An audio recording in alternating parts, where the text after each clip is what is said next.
अजीबो गरीब बहू। मोनिका बहू से सब परेशान थे। कारण था उसका नेचर, जो शादी के 8 साल बाद भी किसी को समझ में ही नहीं आ रहा था।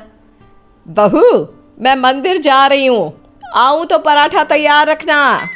पराठा किस चीज़ का माँ जी? आलू पनीर या प्याज आलू या मेथी का बना दूँ? सास, जिसे मंदिर जाने को देर हो रही थी। अरे बहू, किसी भी चीज़ का बना देना, वैसे भी भूख बहुत लगी है, मैं जल्दी ही मंदिर होकर आती हूँ। सास तो चली जाती है, लेकिन बहू वो तो अपने ही काम में व्यस्त हो जाती है। बेटा, तेरी सास आती होगी, जल्दी से पराठा बनाकर रख दे, नहीं तो तेरी क्लास लग जाएगी। ना ना पिताजी, अब कोई मेरी क्लास नहीं ले सकता। नहीं ले सकता? अब नहीं ले सकता क्या मतलब?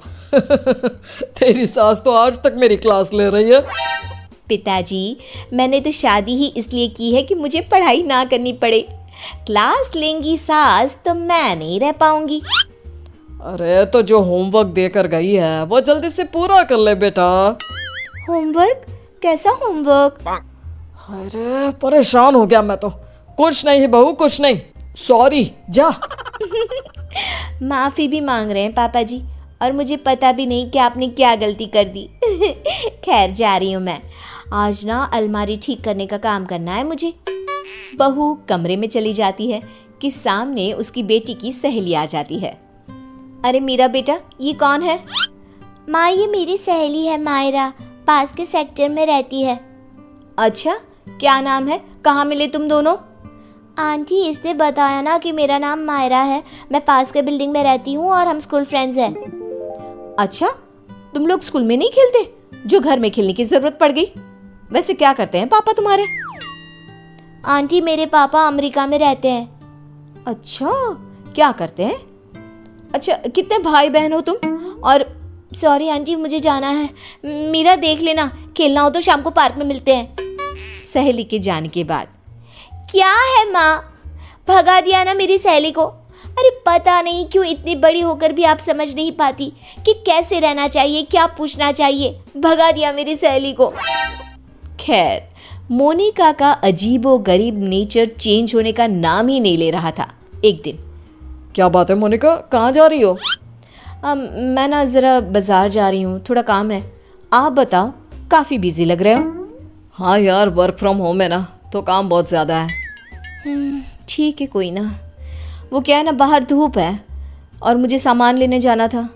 कोई ना, लेकर आती हूँ। क्या होगा, ज़्यादा से ज़्यादा चक्कर खाकर गिर जाऊँगी या फिर कुछ हो जाएगा। अरे नहीं नहीं, लाओ लाओ, क्या लाना है? लिस्ट मुझे दे दो, मैं लेकर आता हूँ। मोनिका पति को लिस्ट देकर किचन में चली जाती है। अरे क्या बात है, तू तो झोला लेकर निकली थी, फिर वापस क्यों आ गई? वो क्या है ना, ये बोले कि मैं ले आता हूँ तो मैं वापस आ गई। देख ले, किचन तेरा है, तू जानती है क्या है क्या नहीं है। अरे कोई बात नहीं, वो ले आएंगे ना सब, मैंने उन्हें लिस्ट दे दी है। लेकिन जब थोड़ी देर बाद पति सारा सामान लेकर आता है तो मैं चली दाल बनाने। लेकिन ये क्या, झोले से तो दाल निकलती ही नहीं। ये क्या है जी, दाल क्यों नहीं लाए आप? अरे लिस्ट में लिखा ही नहीं था तो मैं कैसे लाता? जो लिखा है सब लाया हूं मैं। बस अब तो मोनिका का गुस्सा 7वें आसमान में पहुंच जाता है। अरे नहीं लिखा तो ये मतलब कि तुम लाओगे नहीं? कम से कम थोड़ा सोच ही लेते। मोनिका बड़बड़ाती वहां से चली जाती है और पति, वो तो बेचारा सर पकड़कर खड़ा हो जाता है। अब पता चला हम कैसे रहते थे सारा दिन और सारी शाम। हाँ पापा, मम्मी की आदतें तो समझ में ही नहीं आती। कल मेरी सहेली को भी भगा दिया। एक रोज तो मुझे इतना परेशान कर दिया कि मैं अपना सर पकड़कर ही बैठ गया। अरे मेरा तो रहने ही दो बेटा, क्या बताऊं क्या ना बताऊं। अरे पता ही नहीं चलता किस पल क्या समझ जाए और क्या समझा दे।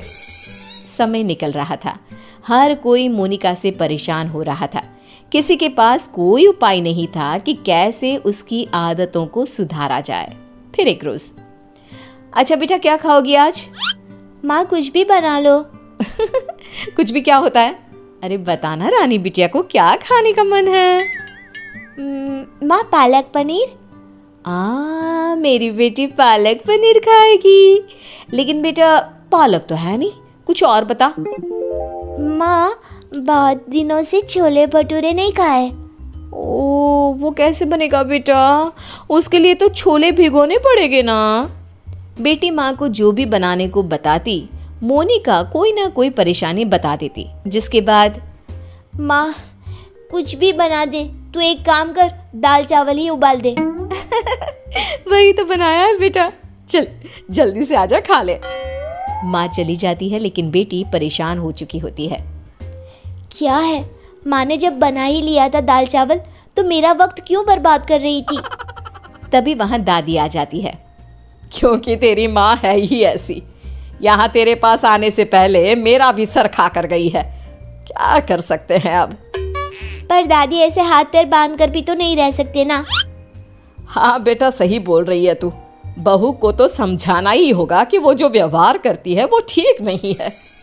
बस फिर क्या था, सभी सोच लेते हैं कि जैसे को तैसा करना है। अगले रोज नाश्ते पर, ये क्या है मोनिका, पराठे क्यों बनाए?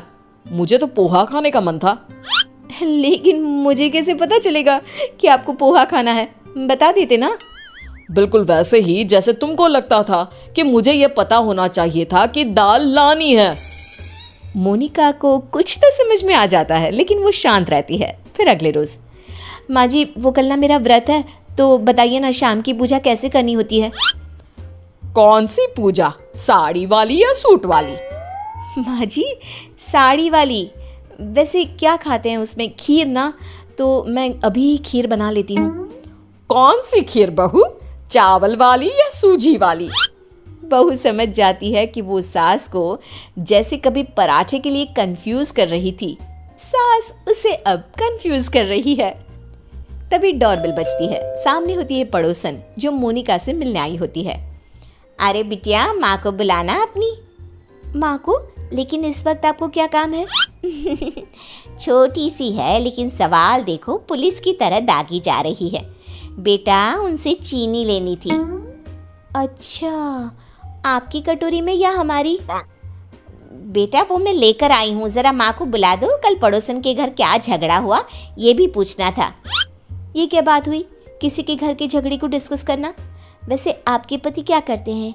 वो कितने बजे ऑफिस जाते हैं? और माँ जब शाम को वॉक पर जाती है, तो क्या उस वक्त आप लोगों की बात नहीं होती? मोनिका बेटी की सारी बात सुन रही थी, लेकिन जैसे ही वो बेटी को कुछ कहती, पड़ोसन उल्टे पैर भाग जाती है।